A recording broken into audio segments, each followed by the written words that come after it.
Ace Frehley didn't defend himself. He never explained. He just picked up his guitar.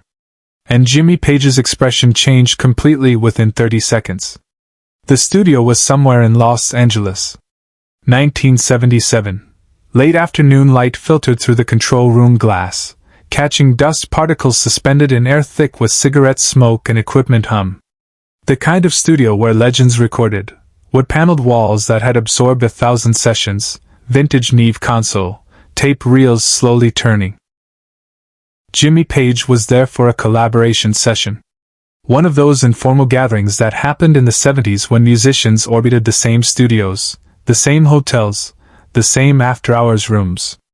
Someone had suggested bringing in Ace Frehley. Kiss was massive. Page was curious.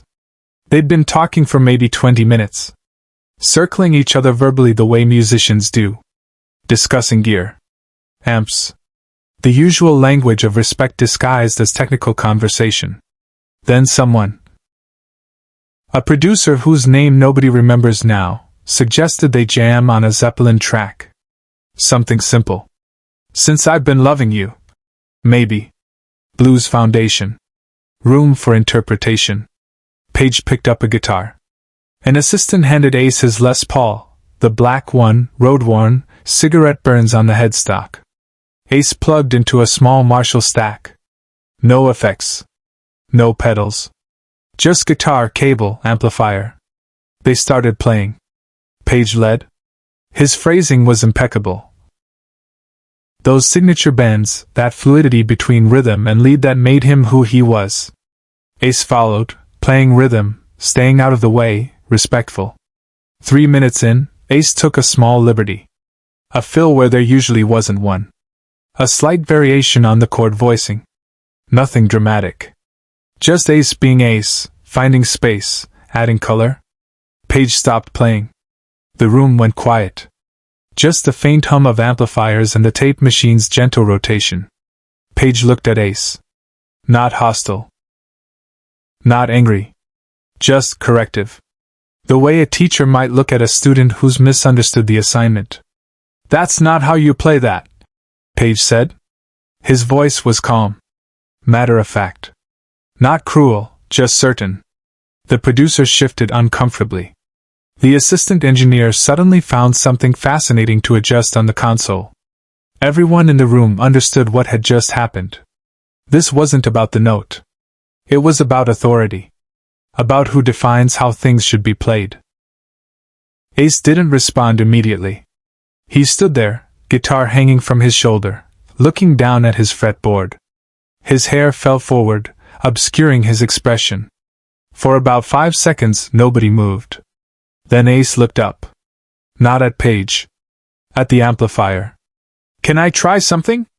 Ace asked. His voice was quiet. Almost apologetic. The kind of tone that makes people underestimate what's coming next. Page nodded. Generous. Allowing the moment. Ace didn't defend himself. He never did. What happened next took 90 seconds. Ace adjusted his volume knob. Not up. Down. He rolled off some of the tone, making his sound darker, rounder. He shifted his weight slightly, settling into his stance. His fingers moved to the fretboard, finding position. Then he played. Not the fill he'd done before.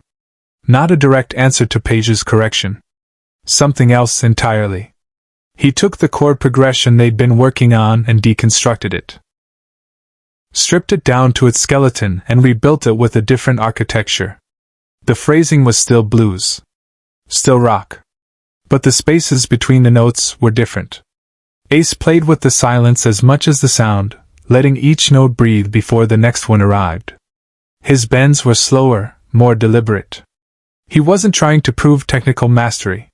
He was demonstrating understanding, showing that how you play that isn't just about replicating what's been done before. 20 seconds in, the producer stopped fidgeting. 40 seconds in, Jimmy Page's mouth opened slightly.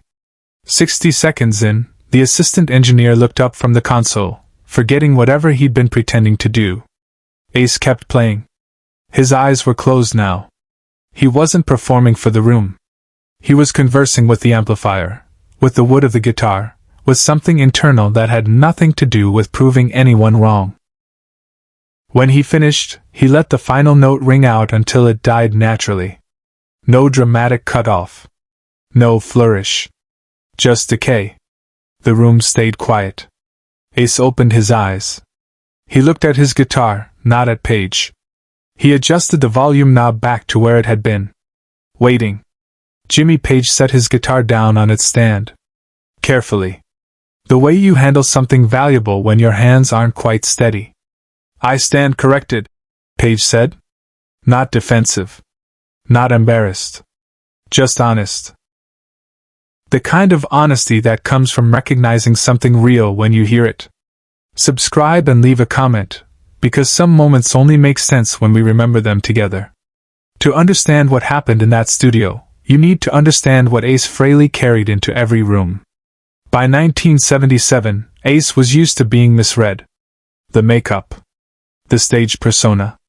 The Space Ace, character that sold millions of records but also created a kind of invisibility. People saw the costume and assumed they understood the musician. Showman. Entertainer. Not serious. Not the kind of guitarist who sat down with Jimmy Page.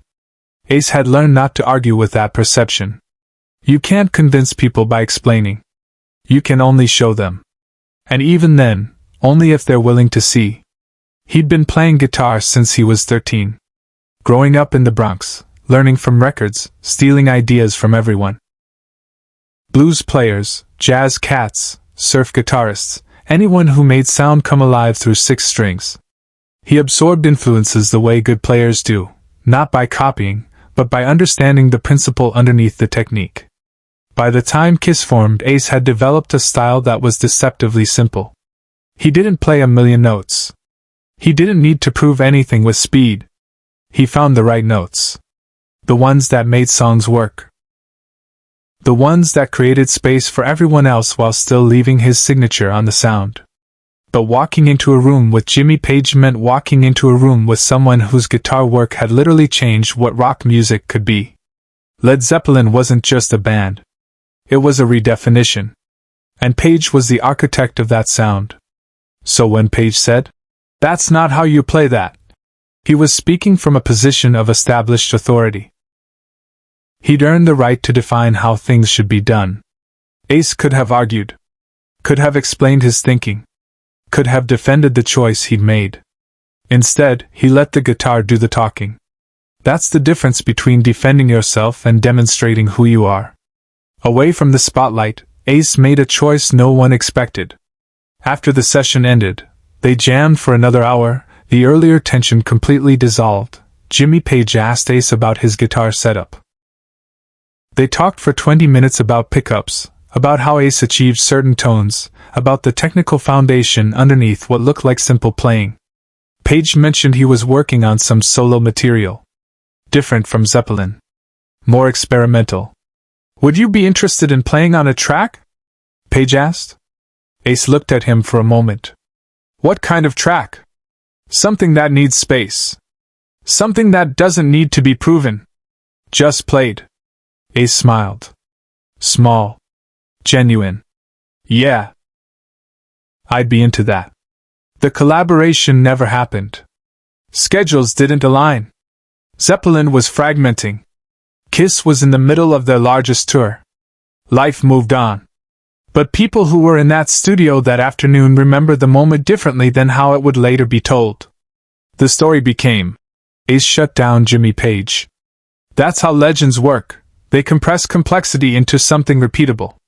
What actually happened was simpler and more profound. 2 guitarists met in a room. One was used to being the authority. The other was used to being underestimated. A moment of friction occurred. And instead of escalating it with ego or explanation, Ace Frehley did what he'd always done. He played. Not to win. Not to dominate. Just to demonstrate a truth, that there are multiple ways to understand the same piece of music, and mastery isn't about enforcing one interpretation. It's about understanding the principle so deeply that you can reimagine it. Jimmy Page recognized that. Which is why he didn't get defensive. Why he set down his guitar and acknowledged what he'd heard. Because real musicians don't need their egos protected. They need to be challenged by people who understand the same language at the same level. What followed silenced everyone in the room. In the years after, Page occasionally mentioned that session in interviews. Never in detail. Just references. Ace Frehley is more serious than people realize, he said once. He understands space. That's rarer than people think. Ace, characteristically, almost never mentioned it. When asked about playing with Page, he just shrugged. We jammed. It was cool. No embellishment. No claim to victory. Just the facts. Because Ace Frehley never needed the story to prove anything. The moment had already done its work. In that studio. In that 90-second stretch where words stopped and music explained everything. The black Les Paul Ace played that day, the one with the cigarette burns, stayed with him for decades. He used it on hundreds of recordings. Thousands of shows. It became so associated with his sound that people forgot it was just a tool. They thought it was magic. But Ace knew better. The guitar didn't make the sound. The player did. And the player's job wasn't to prove technical superiority. It was to serve the music. To find the space where silence and sound balance. To demonstrate understanding without needing to explain it. That's what he'd shown Jimmy Page. Not that Page was wrong. Just that there were other ways to be right. And Page, to his credit, heard it. Years later, a young guitarist asked Ace about that session. How it felt to beat Jimmy Page. Ace looked at him for a long moment. I didn't beat anyone, Ace said quietly. We just played. That's all music is. You play what you hear. You respect what others hear. And if you're lucky, sometimes someone hears what you're actually doing instead of what they expected you to do. The young guitarist didn't understand. Not then. But some lessons take time. Share and subscribe. Some stories deserve to be remembered. The studio where it happened is gone now. Torn down in the 90s to make room for something nobody remembers. The tapes from that session, if they still exist, are in someone's archive, unlabeled, gathering dust. But the people who were there still talk about it. Not the big moments. Not the famous collaborations that made headlines. This one. The afternoon when Jimmy Page told Ace Frehley, "That's not how you play that." And Ace responded without words. Just 90 seconds of guitar. That's all it took. Because real power doesn't announce itself. It doesn't defend. It doesn't explain. It simply is. And anyone who's actually listening will hear it. The black Les Paul with the cigarette burns hung in Ace's home studio for years after he left Kiss. Visitors would ask about it. The stories it could tell. The stages it had seen. Ace would just shrug. It's a guitar. You plug it in. You play it. But late at night, alone in that studio, Ace would sometimes pick it up and play those same phrases he'd played for Jimmy Page. Not to relive the victory. There was no victory to relive. He'd play them to remember what the moment actually taught him. That respect isn't demanded. It's demonstrated. That words create arguments. Music creates understanding. That the guitarist who needs to prove he's the best will always be chasing something. But the guitarist who simply plays what the song needs, that guitarist already knows. Jimmy Page understood this too. Why else would he have set down his guitar and acknowledged what he'd heard? The greats recognize each other not through competition, but through comprehension. Decades later, a bootleg recording surfaced. Someone had been running tape during that session. The quality was terrible. Room mics, distant, muddy. But you could hear it. Those 90 seconds. Ace's response without words. Guitar forums dissected it. Note by note. Arguing about technique. About who was right. They missed the point entirely. It was never about right or wrong. It was about two different ways of understanding the same truth. Page's way worked. Ace's way worked. Both were valid because both came from genuine understanding. The music didn't need a referee. It needed players who respected it enough to let it speak. That's what happened in that Los Angeles studio in 1977. Not a contest. A conversation. And conversations don't have winners. They have participants who either listen or don't. Jimmy Page listened. That's why the moment mattered.